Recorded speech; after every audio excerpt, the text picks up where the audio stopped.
Hello, my friends. Welcome back to the Rainey Spencer Show. I am your friend and your host, Rainey Spencer. And I just want to say, you guys, this is episode number 8. What? That's crazy to me. I am just so blessed for each and every one of you that are listening and supporting me. You guys truly have made such a difference in my world. I don't know, this chapter of life just feels so right, but without you guys, it wouldn't be possible. So thank you so much for being here. Most podcasts don't even get to episode number 10. And so I'm like, you know what? Number 10, here we come. So I'm super excited. We're almost there. And you know what? This is literally just the beginning. So I'm so excited.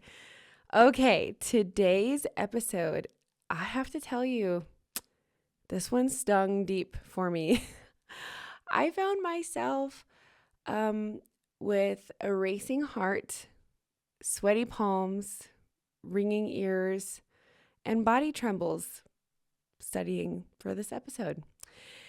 And I guess that's what happens when you have PTSD from years and years and years of abuse, and you start deep diving into all of these topics to help other people. You realize, shit, I have so many issues myself. And so this one was really hard for me to study. I'm not going to lie. I had to take a break many times and take a breather. So this episode, it's raw and it's honest. And, it may not leave physical signs of abuse, but it sure does leave damage. So today's episode is about emotional abuse. And the worst part is most of the time it's subtle and it's sneaky, and you don't even realize it's happening until you've lost yourself completely. And I've been there, and I know I've talked a lot about my childhood and the physical aspects of the abuse, but I don't really touch too much on the emotional side. Truly, I feel like that side hurts way more. We all have our own stories. We all have our own experiences. So I'm not invalidating anybody else's experience with physical abuse. But my emotional abuse wounds, they run so deep. So what we're going to do is we're going to break down emotional abuse and what it does to your brain. But not only your brain, but to your body. And most importantly, which may be the hardest part for most of us here, is we're going to be looking inward at how maybe we are the ones that have been doing the damage. And what can we do to change that? So I don't want you to feel any shame today. I just want you to look at the truth with full transparency and honesty, because we're here to heal, and healing also includes accountability. So without judgment, let's get into it. First of all, I want you to understand that every single person in this entire world has toxic traits. Every single person has raised their voice, has yelled, and likely has even called names. But that doesn't make them emotionally abusive, right? We can make mistakes without being categorized as an emotionally abusive person. Emotional abuse is rooted in control. It's flat out manipulation. It's using guilt and gaslighting and the silent treatment. And not only that, it's using shame to wear you down.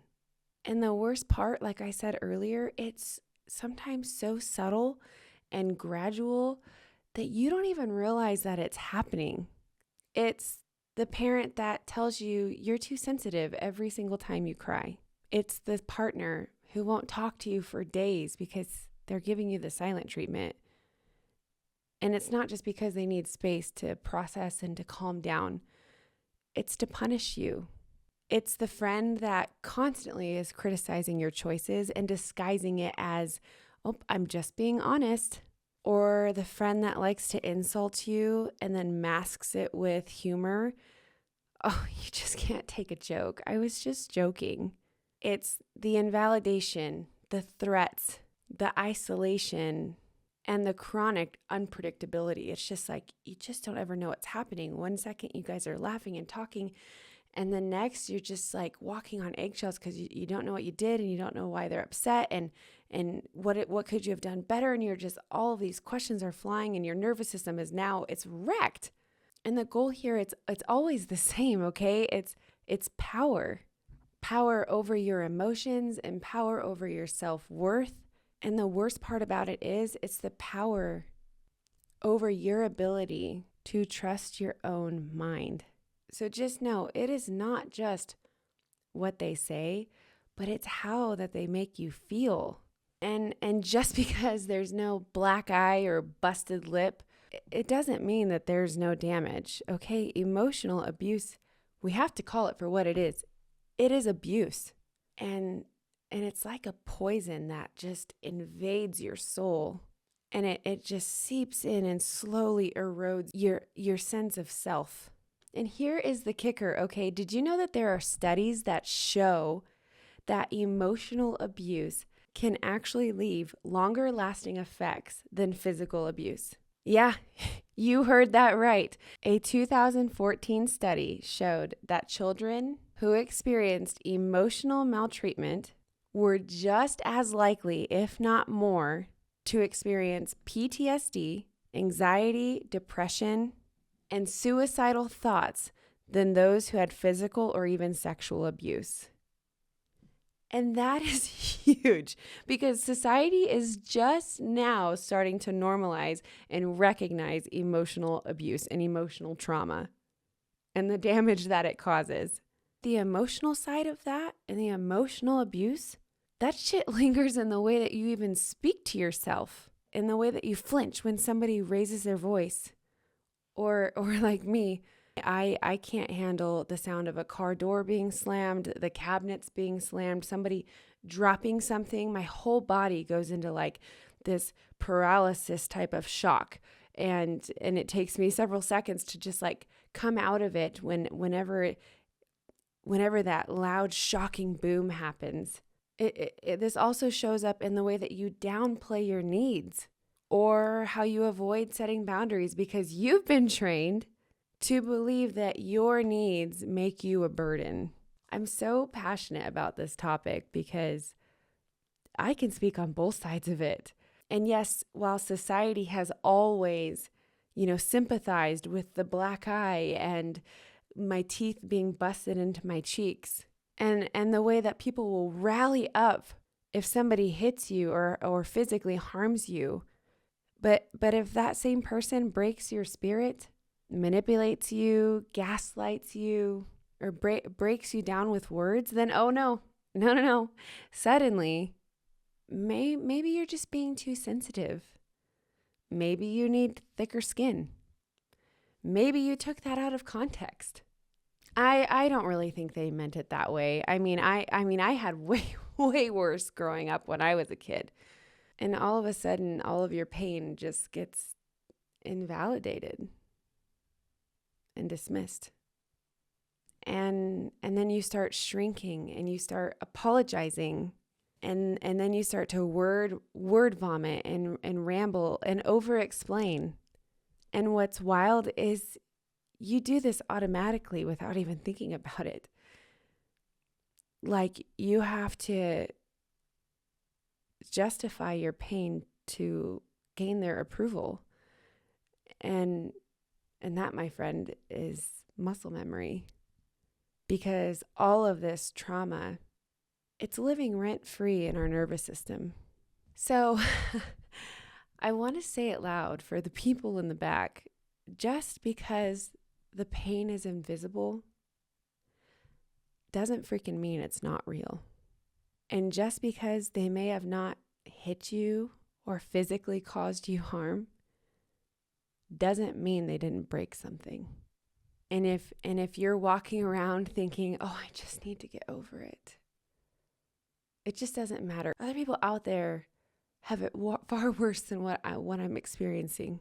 And while yes, that might be true, I need you to stop And remember, emotional abuse is real. You don't need bruises to prove that you're really, really hurt. And you don't need anybody else's validation or approval.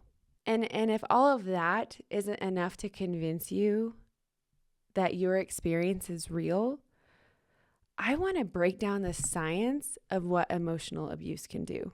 Because it doesn't just hurt your feelings, it actually changes your brain. A 2013 study showed that individuals who suffered from emotional abuse showed reduced volume in the hippocampus. This is the part of your brain that is responsible for memory and learning. And this study shows that chronic emotional stress can actually physically shrink parts of your brain, especially in childhood. Okay, and another study showed that emotional abuse can cause brain inflammation and actual structural changes similar to physical abuse. So yeah, the damage to your brain, just as real, just as lasting. And a study from Harvard Medical School in 2015 found that emotional abuse can actually alter your brain's limbic system, which is responsible for emotional regulation and your stress response. So if you're someone who constantly feels like you are always walking on eggshells, you're kind of always on the edge and constantly second guessing yourself, guess what? It's not just in your head. It's what's been done to your head. And the amygdala, your brain's fear center, also becomes hyperactive in emotional abusive environments. This means that you are constantly bracing yourself for the next impact. And not just when you're in chaotic environments where you kind of put on that armor. No, also when you're in safe spaces. And let's not forget cortisol, that stress hormone. Long-term emotional abuse keeps your body flooded with it. And high cortisol levels over a long period of time have been correlated to memory loss, weakened immunity, chronic fatigue, and autoimmune diseases. Okay? These are all the effects of just emotional trauma. And what emotional abuse does is it makes your brain learn how to adapt to a completely warped reality. And you begin to associate love with fear, connection with walking on eggshells, and conflict with emotional shutdowns. And then your brain begins to build new pathways, but not for joy, but for survival. And then survival mode, it becomes your default. And this is why so many of us become reactive before our brain even has the time to process. So no, you're not dramatic. You're freaking traumatized. And it shows up in the way you think and the way that you respond. And most importantly, it shows up in the way that you love and the way that you want to be loved. But the amazing part of all of this is your brain is resilient. With awareness and boundaries, therapy, and a lot of time practicing, you can actually rewire it. And you can teach your body that it doesn't have to live in chronic fear anymore. And I have to say, like, for myself, okay, I live in a chronic state of being overstimulated. And I used to think like it was just after having kids and the hormones that comes with kids. And I never remember feeling chronically overstimulated before I had my children. And I think a lot of that is because I just didn't have to face it, like I would brush things under the rug, and my reputation may have it that my first response is to fight. But actually, my first response is to flight. And this is why I moved away when I was 17. This is why I constantly lived by myself. This is why I would try to abandon relationships and friendships before they even had the chance to hurt me. I had no idea how jacked up my nervous system was. And for me, sometimes these things that I'm even saying, that you can rewire your nervous system and you can train yourself to feel safe again, I feel it's just like so out of reach. And all of the practice in the world, I feel like it's just ways to cope. And this is something that I struggle with because I don't want to just cope, right? Like I want to feel safe in my body. I want to feel like when my kids are playing and the TV is on and the vacuum is going and the baby is crying and then somebody comes and taps on my shoulder, I want to feel peaceful in that environment. And what I feel is the chronic need to just get out of it. And I want somebody to be able to slam the door and to shut the cabinet too hard without my entire body feeling like a war just happened and a bomb just went off. Like that's truly how I feel. Like somebody shuts a cabinet too hard and my entire body just like that zap that goes through your whole body. And so I myself am working on these things daily. Like I have to constantly tell myself that I am safe, that you are loved, that I am worthy, that I mean, all of these affirmations. And I'm not saying it's just going to be easy because I'm still in that state of like, I feel like I'm just coping. But I can tell you where I am now is 10 times better than where I was even 5 years ago or even 3 years ago. And what I had to learn is my brain is wired to survive something that none of us in our household should have had to endure. And we all have some sort of effect of growing up in a house like that. And I think what's helped me the most is I had to give myself permission to feel in these moments and to feel through it. And I couldn't brush it under the rug anymore. And I couldn't pretend like these things didn't happen. I couldn't invalidate my feelings and I couldn't minimize myself and I couldn't apologize anymore. I had to face it and I had to feel it. And then I had to allow myself to grow into somebody who no longer accepts that type of treatment and who no longer makes excuses for other people's behaviors. What I had to learn and acknowledge and accept is rewiring my brain. It's not going to be an overnight thing. It's going to be a lifetime process of me working at it and working at it. And when you've constantly lived in a state of high alert, always anticipating the next blow, your brain adapts to keep you safe. And healing means that you have to unlearn the patterns that you have taught yourself. For me, I had to unlearn that I can't flight my way out of betrayal. I couldn't flight my way out of and cut every single person off who's ever hurt me. I joke about having the longest block list on social media, and it's freaking true. I have people blocked on social media from like 2009, okay? And I can't fight my way into survival, fighting every single conflict that comes my way.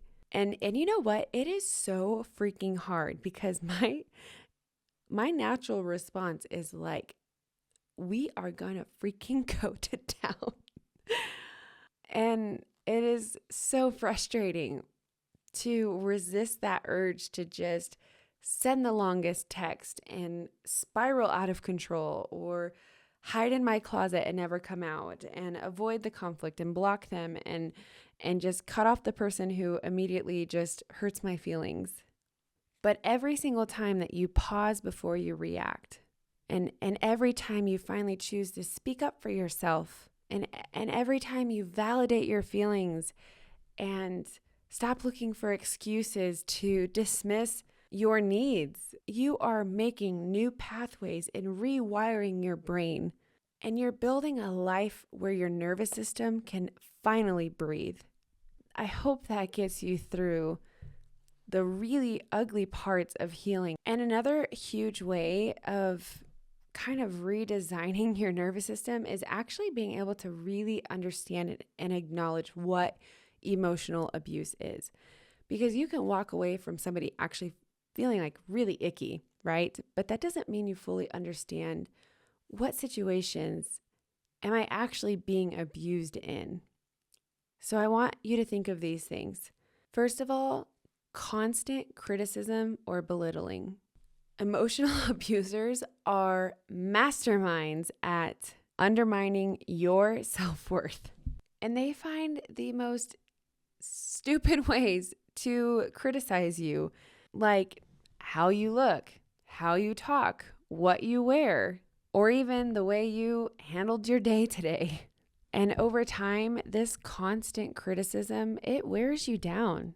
And with these type of people, it doesn't matter how hard you try. You're never good enough. You can never do it right. And you live in a state where you're always being scrutinized. But you know what? The standards that you're trying to live up to, they're always changing. And that leaves you stuck in this cycle of feeling like you will never measure up. And another one is dismissive behavior. And the good old, you are overreacting. And one of the most common forms of emotional abuse is gaslighting. And I don't know if you guys know where the term gaslighting comes from, but in 1938, there was a play, and the play was called Gaslight, which was later put into films in the 1940s to about 1944. And in this story, there is a man named Gregory, and he is married to a beautiful wife named Paula. Now, Gregory is known for manipulating Paula. And how he does this is he makes her doubt her own reality. And one of the ways that he did this is, back in the olden days that they used gas lamps for lighting? Well, he would go over to the gas lamps around the house and he would dim them all. And Paula would go around and she'd start acknowledging these lights like, oh my gosh, the lights in here look so dim. And Gregory would deny it, insisting that she was imagining things and that she was going crazy. Like, the lights aren't dimming. What are you talking about? And after time, the constant manipulation of the reality that she was in, it actually made her question her sanity. And by the end of this play, Paula's mental state completely deteriorates. And that's where the term gaslighting comes from. It's emerged from this psychological form of manipulation, and it has since now been described as a form of emotional abuse, where the abuser is deliberately distorting the facts, making a victim feel confused and paranoid, or even unsure of their own reality. And it is a powerful tool that creates lifelong emotional and psychological harm. I mean, think of it this way. You catch your significant other in a lie. And then you bring it up to them and they're like, that never happened. You're making things up. You're imagining things. Why are you so paranoid? And over time, this starts to erode your confidence. And then it makes you start to doubt, was any of that even true? I mean, maybe I was being paranoid. Maybe I did misunderstand the situation. And then this just leaves you in a massive fog of confusion. And you know what all of this does? It just makes it easier for them to control you. I mean, that's what it comes down to, right? Power and control. So if they can make you question your own feelings, question your own reality, question the truth, then they can control you. Another one, and this one is the one that hits home for me the most, like sucker punch to my guts, knife in my back, is the silent treatment. The silent treatment is literal emotional warfare. It's brutal and it's abusive. In this form of punishment, not only do you withdraw all forms of communication, but you're also withdrawing affection. This makes you desperate for their approval. And the more that you try to word vomit and fight your way through the silence, the worse it gets. And you start rapid thoughts of wondering when they're going to talk to you again, and do they even care about you at all? And this type of dynamic, it will leave you completely emotionally exhausted. And let me tell you how much this gets under my skin, because I have experienced this firsthand. I've been there. And it wasn't just for months. It was for freaking years. No explanations, no conversations. And you know what's crazy is I actually thought it was me. And I thought that I was the one creating the distance and the disconnect. And here's the real punch in the gut with people who give off the silent treatment. They are loud as hell to everyone else. And that is exactly what I experienced. Years later, after finding out that they had been harboring frustrations and resentment towards me with stuff that they had never even had a desire to say out loud, they didn't just keep it to themselves. Nope. They were out there talking to others about it, rallying other people against me without even giving me the chance to even understand what was going on. I had no idea. And I spent years just feeling like kind of completely abandoned. And this is why I am so incredibly passionate about the silent treatment, because it is not just ignoring somebody. It's a deliberate and cruel way to make somebody feel so worthless. And that's the damage of emotional abuse. Other forms are threats of abandonment. If you don't change, I'm out of here. If you don't do what I'm asking for, this is over.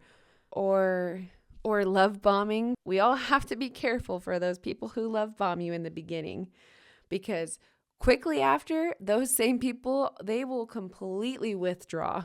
They will overwhelm you with affection, compliments, gifts, all in the early stages. So much that you will end up feeling like you are the most important person in the world to them.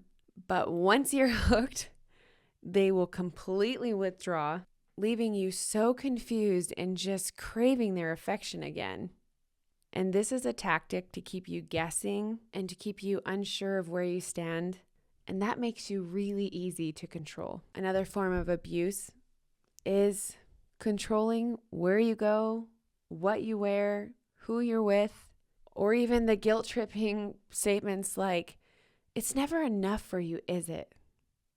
I'll never be good enough for you. I've done so much for you, and this is how you repay me?" Oh, man, this topic makes me angry. I'm like, I'm over here just like trying not to crawl out of my skin. These type of people who guilt trip you, all of these things, all of these types of emotional abuse, they all create dependency on the abuser, because you start to believe that you can't get what you need anywhere else. So by understanding these abusive behaviors, you can start understanding and recognizing these toxic patterns before they take root into your relationships. And these can show up not just with a spouse, but in a friendship, in a work environment, with a parent, a family member, a sibling. It's real, and it can happen to anyone. And all of these things, as subtle as they may be, because emotional abuse typically isn't so noticeable at the start, all of these things will wear you down, and eventually you will start truly believing that you are the problem. Kind of like how I felt all of those years being shut out. I remember sitting with a therapist and we were talking, and I just kept talking about like all the things that I was doing to cause this person to be this way.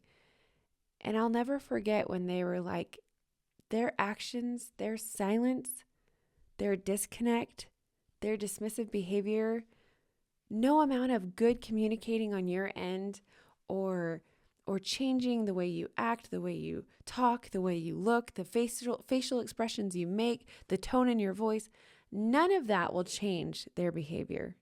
This isn't you. This isn't your fault. And I really needed to hear that. And I really needed to be able to recognize what was emotional abuse. And this led to limiting contact and creating emotional distance, the gray rock method, and not just taking the gray rock and throwing it at their face like I wanted to. So you have to learn to set the good boundaries and surround yourself with people who don't require you to be small.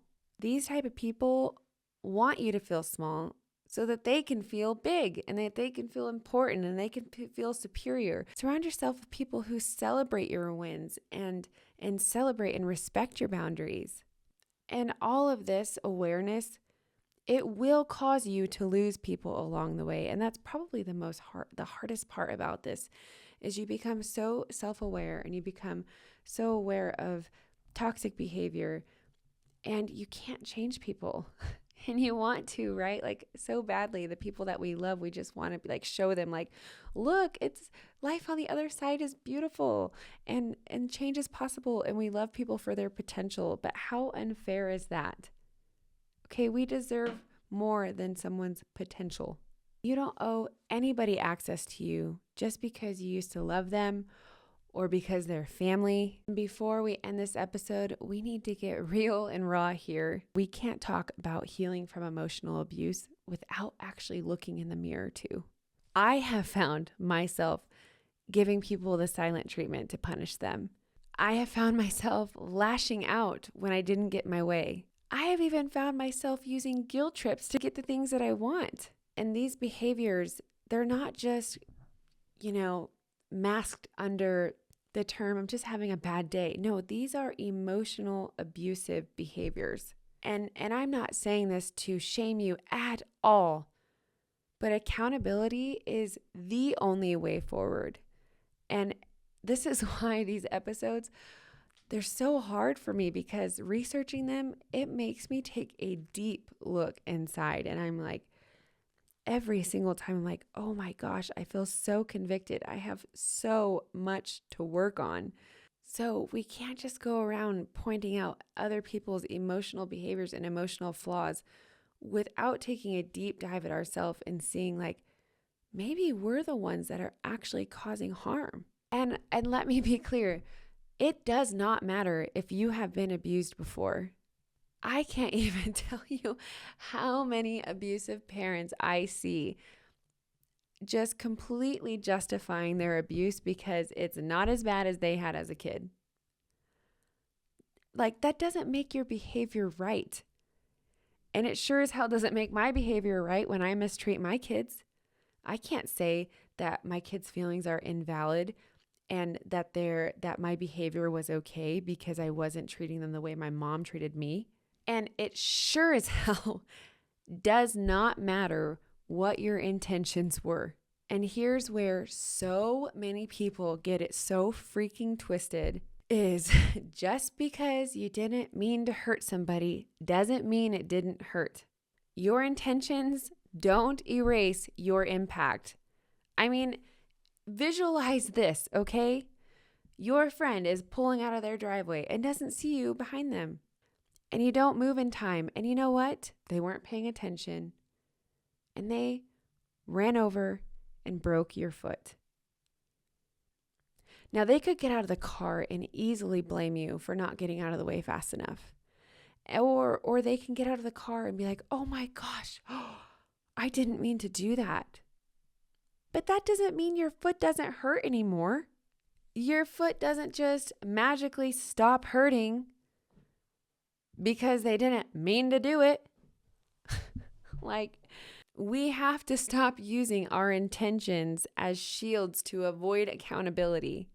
Saying, it wasn't my intention to do that, I didn't mean it, that is not an apology. That is 100% just deflection. And the only way forward is owning your impact. And I want to get this straight. Real love and real growth, this doesn't mean you're not going to mess up, okay? Like I said before, we all hurt people. It's about giving enough of a damn to repair the hurt that you have caused. And generational trauma, it ends with the person that is brave enough to look inside, see the toxic cycles and the patterns that they are repeating. They decide to say, this ends with me. This means that you apologize without excuses and without stupid ass terms like, it wasn't my intention. Who gives a damn about your freaking intention? And this means you're choosing to heal instead of hide. You don't have to be perfect. You have to be transparent and honest. And the bravest thing you can do is to show up to that person that you love, that you hurt, and say, I'm not proud of how I showed up and how I treated you. You didn't deserve that. And I'm ready to change. That's how you rebuild. And emotional abuse, it is one of the hardest things to talk about because it truly does hide in plain sight. So I want you to be able to, whether it's to look at yourself within, or even to look at the situation you are in. And I want you to call it out for what it is. And I want you to look at it in the eye and recognize that you're not crazy. Healing is so messy and so uncomfortable, and it is super freaking lonely sometimes. I'm telling you, there are days I'm like, I just feel so alone. But at the end of the day, through all of the mess and all of the chaos, it's beautiful. You deserve all of the love that does not come with conditions or the silent treatment or control. You deserve the peace that doesn't depend on somebody else's mood that day. And you deserve to feel safe in your own mind and in your body. So please walk away from this episode remembering that you are not broken, you are becoming, you are not too sensitive, you are not imagining things, and you are not freaking crazy, okay? That stupid ex that keeps calling you crazy, let them. Thank you for sticking around in this episode. This one was really hard for me. I'm still healing, guys. I've said this from the start. We're doing this together. This is me and you against all of the abuse and all of the chaos. And as vulnerable and as exposed as you feel right now, I feel the same way. We are in the same boat. And I have so many toxic traits and behaviors, and I have ways that I have to really deep dive and change, or else I'm going to keep hurting the people that I love. So we're in this together. Not only are we running from abusive situations and relationships, but we're also working on not being the abusers. If this episode just hit home for you like it did for me, send it to somebody else who may need to hear it. And lastly, please leave me a review if you are listening. Tell me how much you loved this episode and my podcast. It helps more people find this safe space for healing. And it reminds the algorithm that we're all out here doing this real soul shifting work together. It sounded like I said soul shitting, but I said soul shifting, okay? I'm your friend and your host, Renee Spencer, and I will see you in the next episode. I love you guys.